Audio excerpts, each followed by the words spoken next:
Hi again, everybody. This is Mark, and I'm going to take you through rubrics. Now, rubric marking is possibly one of the biggest swamps you could ever live in, and that's putting it, I think, nicely. You know, which rubric do you use? How do you implement rubrics in a classroom? How do you modify the rubric that IGCSE has to meet and better suit what you're trying to do as a faculty? These are all really hard questions, but there is a simple answer to it, and it's delivered in the Scribo platform through rubrics. So everyone who's got Scribo will have the ability to manage rubrics. Now, very quickly, what we used to do was build rubrics in a very sort of like standard way where this was typically what a rubric looked like, and typically in print this is what a rubric does look like. It's just that they get really complicated on the way that marks are allocated, and segments of the rubric are split up to have different levels of marking. So we get all this. We've been working with rubrics for like 6 years now. So what we now have is a brand new rubric way of getting stuff done. Now, getting marking done, getting your frameworks into the system, it can never be easier now. So let's look at, for example, an IB internal assessment rubric for biology. Now, these IB rubrics are big, okay, and they're multi-tiered. As you can see, there's personal engagement, there's exploration, there's analysis, there's evaluation, and there's communication. It's a huge rubric. And each one of those levels has got a different scoring mechanism, which makes it even more complicated. But we make it simple because we bring it in and you can work with it. So let me show you quickly how this is set up. First of all, we give it a name and a subject, okay? Now, I should fill this in. And the years that it applies to. Simple stuff, right? Save the rubric. Now let's get into the hard stuff, the criteria. These are the sections of the rubric.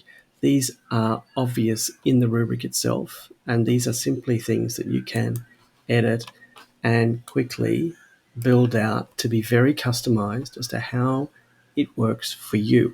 Now, this is the standard one. You could change this, and you can really work with the scoring. So it starts at 0. It could start from 10 down. It could start from 0 up. All of these rubrics are very different in their own ways.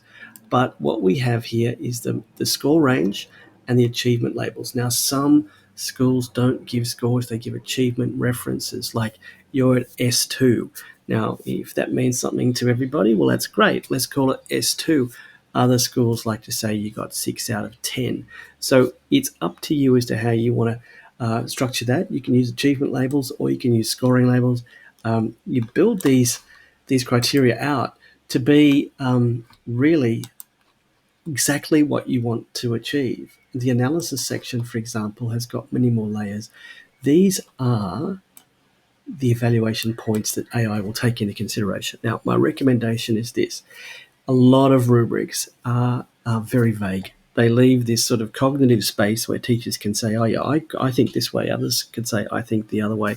The cognitive space between some of the descriptors is a challenge for AI. It just is. Because what is substantially or insufficiently mean, insufficiently against what metric? These are computers we're talking to. So the tighter your criteria are inside rubrics, the better the rubric is going to grade for you. And that's as simple as it gets. So you can leave it as is, or you can obviously change it into something that you want to be more precise, or even reflect your own values in rubric marking. Testing a rubric is really simple. You can select one here once you've got it set up. Now, see here, it's between 5 and 6. We always usually score at the top end, but if you wanted to take it to the bottom end, that's no problem either. So when you have a score range, you have score flexibility. We have to pick one. We usually pick the upper one.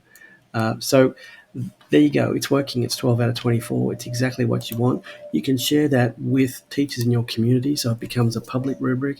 There's no need to have 27 rubrics inside a school. It's confusing for everybody. Let's see if we can get the rubrics into a shape where everyone gets consistent marking and feedback against those rubrics, and that's a good thing. Now, where they tie into Scribo writing is really, really simple. Okay, every activity has got or can have two types of marking associated with it. One of them is what we call a Scribo score, and I'll make a video about the Scribo score. It's an excellent way to get formative evaluation coming through for every student without having the big weight of having a rubric being marked. Rubrics can be quite a big event in people's lives. Like, if you get a really low score on a rubric, you don't feel very good. But if you get a Scribo score that says, hey, you're getting 36% here, we could get you, up to 50, 60, that's a good thing. So they get used in different contexts. So rubric grading, how to link it up, I should have gone back a step.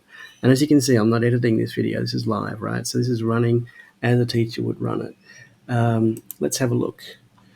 Edit the activity. Now, every activity has got some parameters around it, all right? Now, there's a range of parameters, but you get familiar with it. But the big ones, the big tickets are marking. So if you don't want to turn off auto marking here and basically link your rubric here, you're going to get what you asked for. You're going to get an essay that's using a rubric, exactly the one you want, and exactly the marking scheme you want, and exactly the way you want it marked.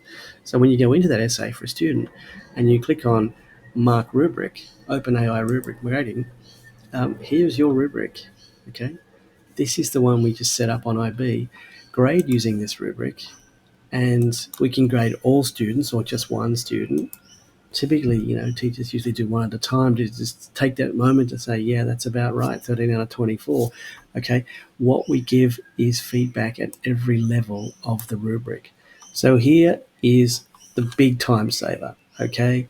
Under feedback for students, there's a teacher feedback section, and here is the rubric feedback, okay? Now, we also have our own versions of it, even better if you could do some more. So really, we're picking up a rubric from whatever curriculum you are in.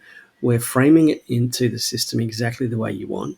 We're applying it against the essays that you want to mark it against, and we're giving very consistent scores to all students who are, writing against that rubric. So it's not a triple win; it's a quadruple win. Everybody wins, and of course, outside of that rubric grading, you've still got your ability to ask Scribo anything about the essay. So rubrics typically take on not only the sort of product side of writing, like grammar, punctuation, spelling, sentence structures, etc.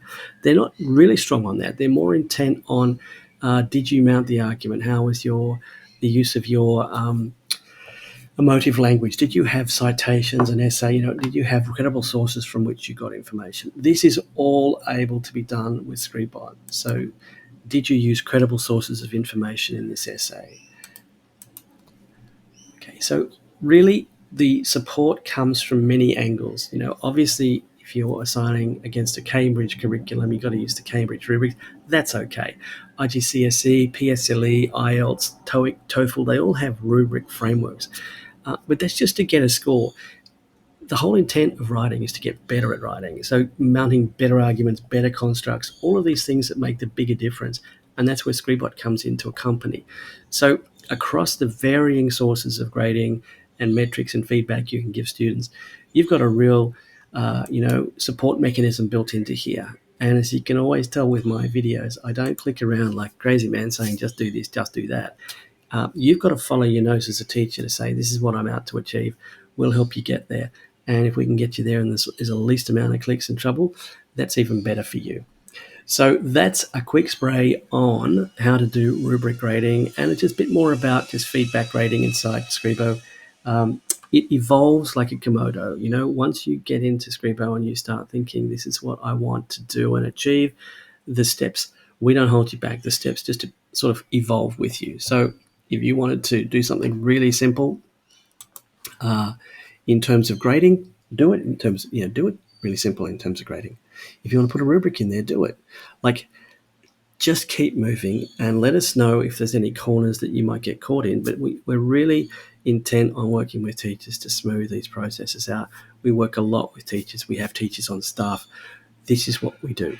So we're here for you, and we're looking forward to hearing about your successes. Thanks for watching. See you in the next video.